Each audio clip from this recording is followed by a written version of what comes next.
جی فام دین class کے سوال و جواب کے اس سیشن میں یہ ایک سوال ہوا ہے کہ اولاد کی اگر شکل اور صورت ماں باپ کے رنگ و صورت اور شکل و صورت سے ملتی جلتی نہ ہو تو کیا ایسی اولاد کے نسب میں شک کیا جا سکتا ہے؟ یہ ایک سوال ہوا ہے۔ یہ ہمارے ایک ساتھی ہیں، دوست ہیں، بھئی اولاد ہے، بیٹی بیٹا ہے، اور اس کی اپنے ماں باپ سے شکل صورت رنگ و روپ شکل کی مشابہت نہیں ہے، تو کیا ہم اس کے نسب میں شک کر سکتے ہیں؟ اس بچے کو حرامی کہہ سکتے ہیں اور اس کو نطفہ ناتحقیق کہہ سکتے ہیں؟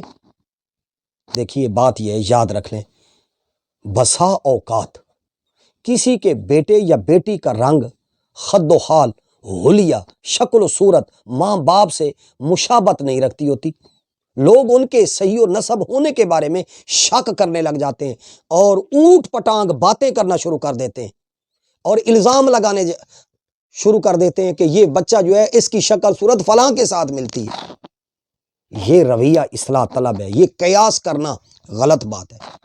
دیکھیے حدیث شریف میں میں آپ کو عرض کر دوں کہ ایک شخص نے شکایتی انداز میں حضور سید عالم صلی اللہ علیہ وآلہ وسلم کی بارگاہ میں عرض کیا کہ یا رسول اللہ صلی اللہ علیہ وآلہ وسلم، میرے ماں باپ یعنی اس صحابی نے عرض کیا کہ یا رسول اللہ، میرے ہاں ایک سیاہ بچے نے جنم لیا ہے، کہ میرے گھر میں سیاہ بچہ پیدا ہوا ہے۔ وہ بھی اسی طرح کا سوال تھا۔ تو حضور سید عالم صلی اللہ علیہ وآلہ وسلم نے اس آدمی سے پوچھا، کیا تمہارے پاس اونٹ ہے؟ اس نے عرض کیا جی ہاں یا رسول اللہ صلی اللہ علیہ وسلم، میرے ہاں ہے۔ تو حضور سید عالم صلی اللہ علیہ وآلہ وسلم نے فرمایا کہ کیا اس میں کوئی خاص تری رنگ کا بھی اونٹ ہے؟ اس نے عرض کیا ہاں یا رسول اللہ صلی اللہ علیہ وسلم۔ آپ صلی اللہ علیہ وآلہ وسلم نے فرمایا کہ وہ کہاں سے آ گیا ہے؟ اس نے عرض کیا شاید کسی رگ نے اسے کھینچ لیا ہو، اس رنگ کو کسی رگ نے کھینچ لیا ہو۔ حضور نبی رحمت صلی اللہ علیہ وسلم نے فرمایا شاید تمہارے بیٹے، تمہاری اولاد کو بھی کسی رگ نے کھینچ لیا ہو۔ حضور سید عالم صلی اللہ علیہ وسلم نے شک کرنے سے منع فرمایا۔ جو بچہ جس بستر پر پیدا ہوتا ہے وہ اسی باپ کی طرف منسوب ہوتا ہے، وہ حلالی ہوتا ہے، حرامی نہیں ہوتا۔ آپ کے لیے، میرے لیے شریعت نے اس بات کی اجازت نہیں دی۔ یہی وجہ ہے کہ حضرت مولا کائنات مولا علی المرتضیٰ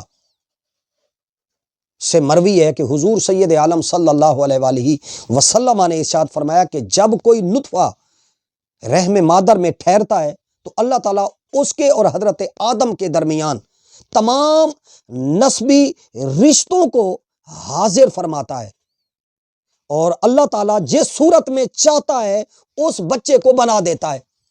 اس بچے کی شکل صورت ننیحال کی طرف یا ددھیال کی طرف، دادا دادی کی طرف، نانا نانی کی طرف، اپنے چچا کی طرف یا کسی بھی طرف، اللہ تعالیٰ مصور ہے، اللہ فاطر السماوات ہے، اللہ مصور حقیقی ہے، وہ جس طرح چاہتا ہے شکل اور صورت بنا دیتا ہے۔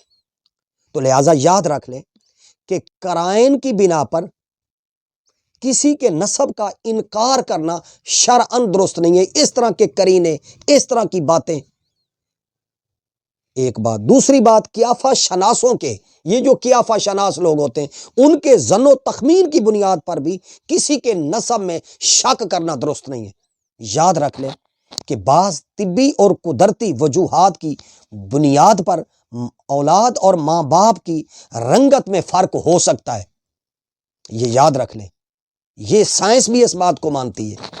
تو لہٰذا اولاد اور ماں باپ کے درمیان رنگ یا شکل اور صورت اور خد و خال اور حلیہ کے فرق سے صحیح و نسب کو مشکوک یا مشتبہ شک کی بنیاد پر اس طرح کی باتیں کرنا، اس کے نسب کو مشکوک ٹھہرانا، یہ درست نہیں ہے۔ لہٰذا آج کی جدید سائنس کا مدار بھی رنگ و روپ، خد و خال اور صورت کی بجائے اس کے ڈی این اے پر ہے۔ لہٰذا یہ بھی ڈی این اے بھی کوئی قطعی و ثبوت، قطعی و دلالت چیز نہیں ہے، ظنی چیز ہے۔ تو لہٰذا حدیث شریف میں سائل کے گمان کو حضور علیہ الصلوۃ والسلام نے رد فرمایا۔ کیوں؟ کہ اس سے سنگین خطرات اور سنگین قسم کے مسائل پیدا ہونے کا خدشہ تھا، تو لہذا معاشرتی مسائل پیدا اس سے ہو سکتے تھے، تو لہذا کوئی شخص بھی اپنی بیوی کے بارے میں بدگمانی کر سکتا تھا اس بنیاد پر۔ تو حضور سید عالم صلی اللہ علیہ وسلم نے خاندانی نظام کو استحکام بخشنے کے لیے نبی علیہ الصلوۃ والسلام نے اس کی حوصلہ افزائی کرنے کی بجائے حوصلہ شکنی فرمائی۔ لہذا بچے کا نسب اس شخص کا نسب قرار پاتا ہے جس کے نکاح میں وہ عورت ہوتی ہے، لہذا نسب جو ہے وہ فراش کی طرف منسوب ہوتا ہے کہ جس بستر پر بچہ پیدا ہوتا ہے، لہذا زانی کے لیے پتھر ہے، تو لہذا اس کے دو ہی معنی ہیں۔ نبی علیہ الصلوۃ والسلام نے فرمایا کہ زانی کے لیے کیا ہے؟ پتھر ہے، تو لہذا زانی نسب کی نسبت سے محروم رہتا ہے۔